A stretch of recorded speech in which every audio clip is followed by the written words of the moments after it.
Is the Unreal Engine 5 causing you to lag? Well, now is the perfect time to optimize your game settings for an increase in performance and an edge over your competition. Today, we're coming at you with a brand new Chapter 4 settings guide. You do not want to miss this.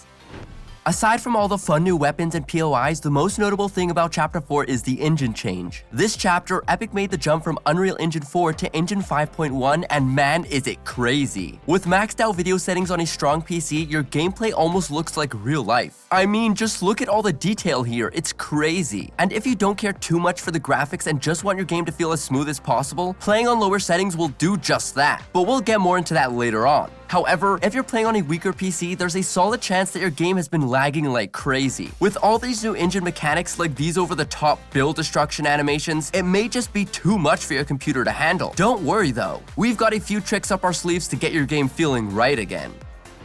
Before we hop into any external tweaks for better performance, let's make sure your video settings are optimal. For window mode, go ahead and choose 1920 by 1080. This is the default setting that most players have and still use to this day. You can try out 1600 by 900 if you want, but the performance increase is minimal and doesn't look appealing at all. Even if your monitor has VSync compatibility, make sure to turn this off. VSync just doesn't work that great in Fortnite and it'll take away from your performance potential. For the frame rate limit, it's gonna come down to how many hertz your monitor supports. If you're chilling with a 240 Hz monitor, set your frame rate limit to 240. If you're on a 144 Hz monitor, cap it at 120. And if you're still on 60 Hz, go ahead and get a new monitor. Just kidding. Set it to 60 and you'll be just fine. While it may seem like capping your FPS rate just below what your monitor can display would hurt you, it actually does quite the opposite. Say you have a 144 Hz monitor but only average around 130 frames per second. If you cap your frames at 140, you'll notice those few extra frames, but you'll also notice frame drops more often.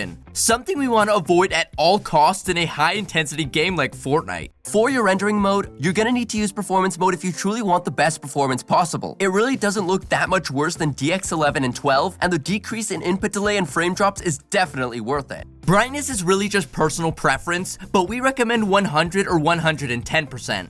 Now for all of you colorblind mode enthusiasts out there, you may be a little disappointed. The natural colors in the game this season honestly look great as they are, and adding an unnecessary filter may make things look a bit off. If you do choose to use one, here's what Tritanope, Protanope, and Deuteranope look like on maxed out Epic settings. Each of these offers their own unique vibe, it just comes down to what you prefer.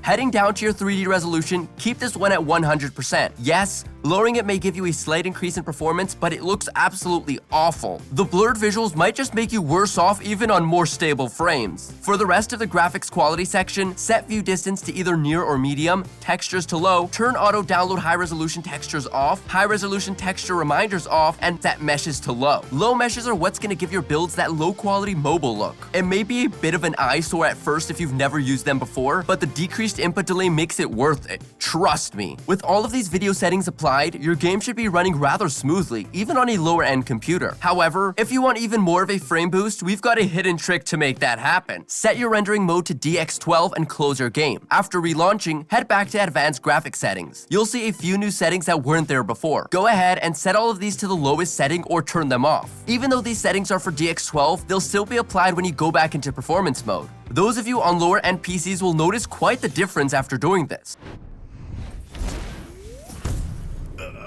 If you're serious about improving, head over to ProGuides.com where you can access all of our courses and bootcamp content for just $7.99. And if personalized coaching is more your speed, you'll get 10% off any session with any of our pros.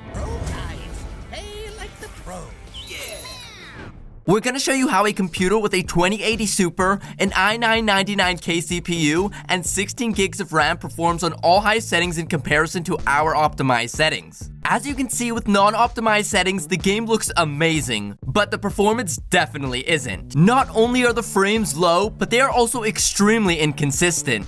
Now that we've got the optimized settings in place, you'll notice that the average frames per second nearly quadruples. Yes, the game might not look as aesthetically pleasing, but the performance increase definitely makes up for it. Although the best way to improve your game performance is by tweaking your in-game settings, there are some things you can do outside of the game for an extra boost. Open your Nvidia control panel and click on the Adjust Image Settings with Preview. Next, select the Use the Advanced 3D Image Settings option and hit Take Me There. From here, it's just a matter of having the right settings selected. Go ahead and pause the video to make sure yours matches up with what you see on the screen. Like I said before, these setting changes may work better for some than they do for others. It definitely doesn't hurt to give it a shot though. Alright, Fortnite fam, it's time for the question of the day. Do you like the new build destruction animation, or is it just getting annoying? Let us know what you think down in the comments below. Alright, now that we've got your performance settings out of the way, we can go over the ways to reduce your ping and strengthen your connection. If you've done as little as place a build in Fortnite, you'd know that your ping can honestly make or break your playing experience. Especially when you're fighting against advanced players, a few milliseconds can be the difference between life and death. While most players fantasize about free building on 0 ping, anything under 30 is really all that you need. The unfortunate thing here is that there's not a whole lot you can do to reduce your latency. However, you can start by playing on a wired Ethernet connection. Ethernet cables avoid all the stress on your network and keeps your bandwidth low. All you need to do is connect an Ethernet cable to your router and the other end to your computer and you're good to go. And for those of you playing at setups far away from your router, we've got you covered. All you need is a Wi-Fi range extender. What this device does is connect to your home network and extends the range of where your Wi-Fi will reach. All you need to do is configure the extender to your internet and run an Ethernet cord from the device to your computer and you're good to go. Using a Wi-Fi range extender definitely won't offer the same speeds that a standard router connection would, but it's a big step up from standard Wi-Fi. Another thing you can do to improve your connection is adjusting your DNS server. In your Windows search bar, type in View Network Connections. Open the control panel and right-click on your internet connection to open the Properties tab. After double-clicking Internet Protocol version 4, you'll be given the option to change your DNS server address. We recommend using Google's. Enter 8888 under the preferred DNS server box and 8884 under the alternative DNS server box. After doing this, some may notice a huge difference, while others won't see any at all. Definitely give it a shot and see if it works out for you. If somehow your game is still running poorly after trying out all the settings we went over, there's a few small changes you can make for some overall better performance. First off, make sure any program or internet tab that you aren't using is closed. Having random applications like Spotify or maybe a Twitch stream open in the background can seriously kill your frames and internet speed. That's not even taking the additional input delay you'll experience into account. Something even as simple as a blank Chrome tab being open can make a significant difference, especially for those of you under 16 gigs of RAM. Even pro players with top-tier computers will only keep the necessities open while playing Fortnite and Discord. Even though cranking while listening to music is fun, you might need to make that sacrifice if your PC can't support it. Also, if you play on a multiple monitor setup and use a live wallpaper, make sure you have the speed set to 0 or disable it entirely. Although your wallpaper may be sick, there's no point in running it while playing.